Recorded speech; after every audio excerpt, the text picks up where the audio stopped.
Living in Maplewood Gardens, HOA, for 15 years, I thought I had seen every possible display of petty tyranny our neighborhood president Karen Whitmore could unleash.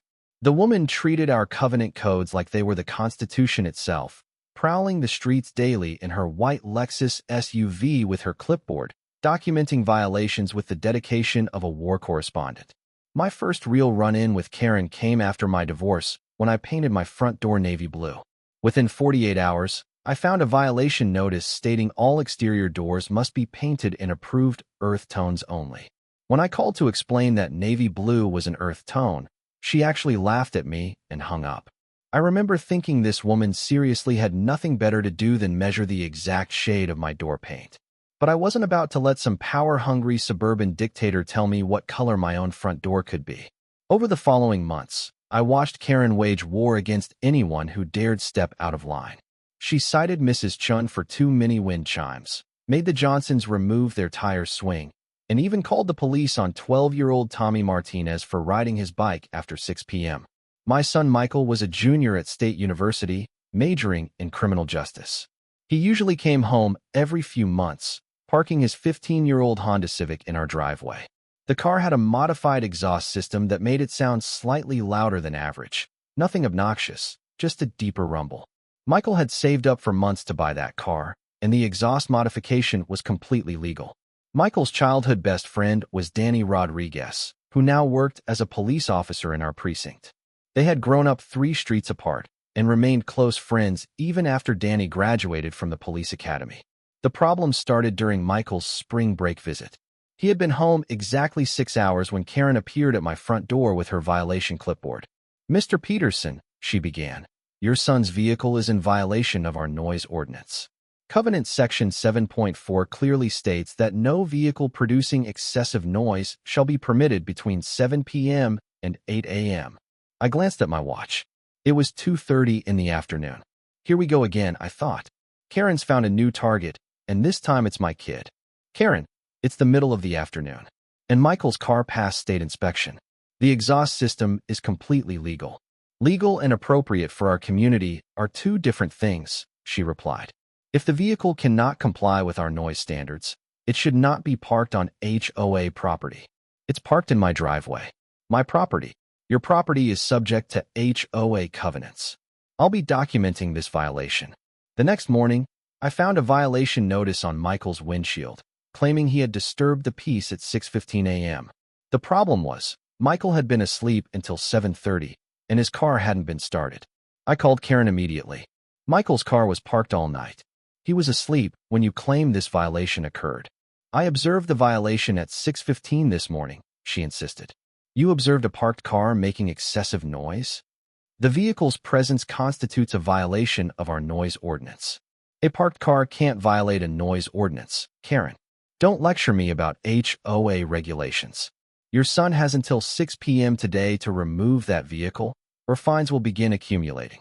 I researched our HOA covenants and discovered Karen had been exceeding her authority. Noise ordinances applied to ongoing disturbances, not single vehicles briefly starting up. More importantly, HOA presidents couldn't unilaterally issue fines without board approval. That evening, Michael prepared to leave for dinner with his girlfriend. As he started his car, Karen's Lexus suddenly appeared, moving slowly down our street. She had been waiting, watching, ready to document any sound from Michael's vehicle. 30 minutes later, she was back with a second violation notice, claiming Michael had revved his engine excessively and that multiple neighbors had complained. She even included a note saying the Hendersons next door had complained about the noise. The problem was, the Hendersons were in California visiting their daughter. Their house had been empty for 3 days. Karen had just made her first real mistake. She had gotten so caught up in her power trip that she had started fabricating evidence. "Karen, this citation claims the Hendersons complained about the noise. The Hendersons are in California." For the first time, Karen looked flustered.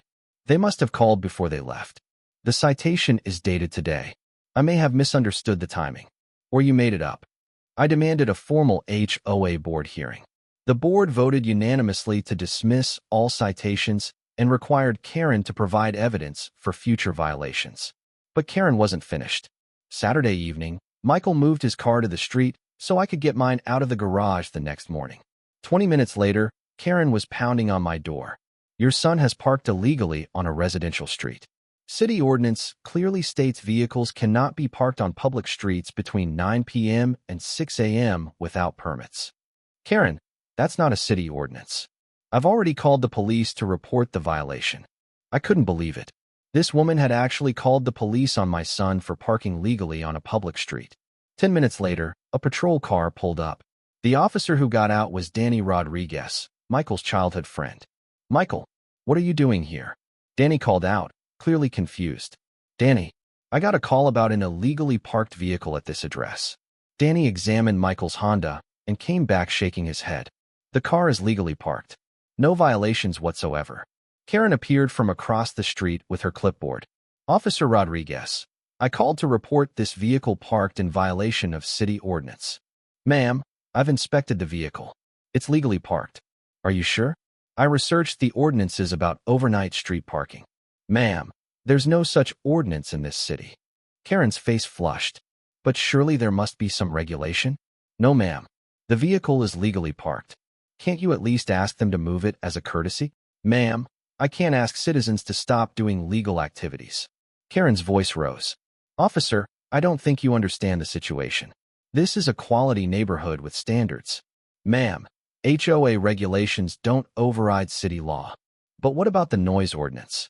This vehicle produces excessive noise. Danny looked at Michael. Have you been revving your engine or playing loud music? No, sir. I just moved it from the driveway about 30 minutes ago. Ma'am, a legally parked vehicle sitting quietly cannot be violating any noise ordinance. Karen was becoming agitated.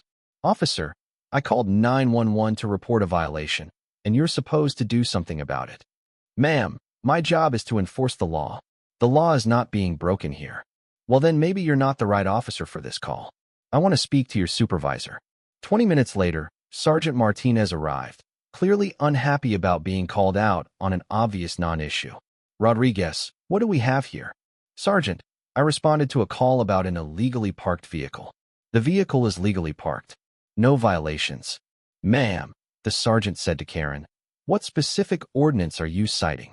The overnight parking restriction that prohibits vehicles from being parked on residential streets between 9 p.m. and 6 a.m. Ma'am, there's no such ordinance in this city. I've been a police officer here for 22 years. Karen's face went white. Are you sure? Ma'am, did you verify this ordinance before calling the police? I thought I had verified it. Ma'am, filing false police reports is a misdemeanor offense. In the future, please verify that the laws you're citing actually exist. Both officers left, but Karen wasn't done. 3 weeks later, when Michael came home for Easter weekend, she called the police again, this time reporting his car as stolen. Danny and another officer responded. After checking Michael's registration and insurance, Danny confirmed everything was legitimate. Ma'am, you're the one who called this in? Danny asked Karen. Yes, I reported a suspicious vehicle. It's been here several days. Ma'am, this vehicle belongs to Michael Peterson. He's visiting his father. How can you be sure the registration isn't forged? Because I've known him since he was 8 years old. Karen's face went pale. You know him personally? Yes, ma'am. That's a conflict of interest. Ma'am, there's no conflict in confirming someone's car isn't stolen. But what if there's a mistake in the system? The second officer had reached his limit. Ma'am, you called in a stolen vehicle report because you don't like the age of someone's car? I had legitimate concerns. Ma'am, in the future, don't call in stolen vehicle reports unless you have actual evidence of theft. Over the following weeks, residents began complaining to the HOA board about Karen's behavior. The Garcias filed complaints about her harassing their teenage son. The Hendersons complained about finding her in their backyard conducting unauthorized compliance inspections. At an emergency board meeting, I presented evidence of Karen's escalating harassment. Resident after resident described her abuse of authority and false citations. Janet Torres called for a vote of no confidence. All in favor of removing Karen Whitmore from the position of HOA president. Her hands went up. The vote was unanimous. Karen sat in disbelief. You can't do this. I have been faithfully serving this community for 7 years. Karen, you have been abusing your authority and harassing residents. This is ridiculous. I have done nothing wrong. She gathered her papers and stormed toward the door. I hope you're happy when this place turns into a slum. 2 days later, Danny Rodriguez called me.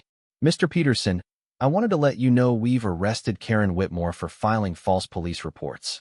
After reviewing her calls over the past 6 months, we found 12 false reports against various residents. That afternoon, I saw a police car in Karen's driveway. Through the window, I could see Karen in handcuffs, her face a mask of shock and disbelief as the officers led her toward the patrol car.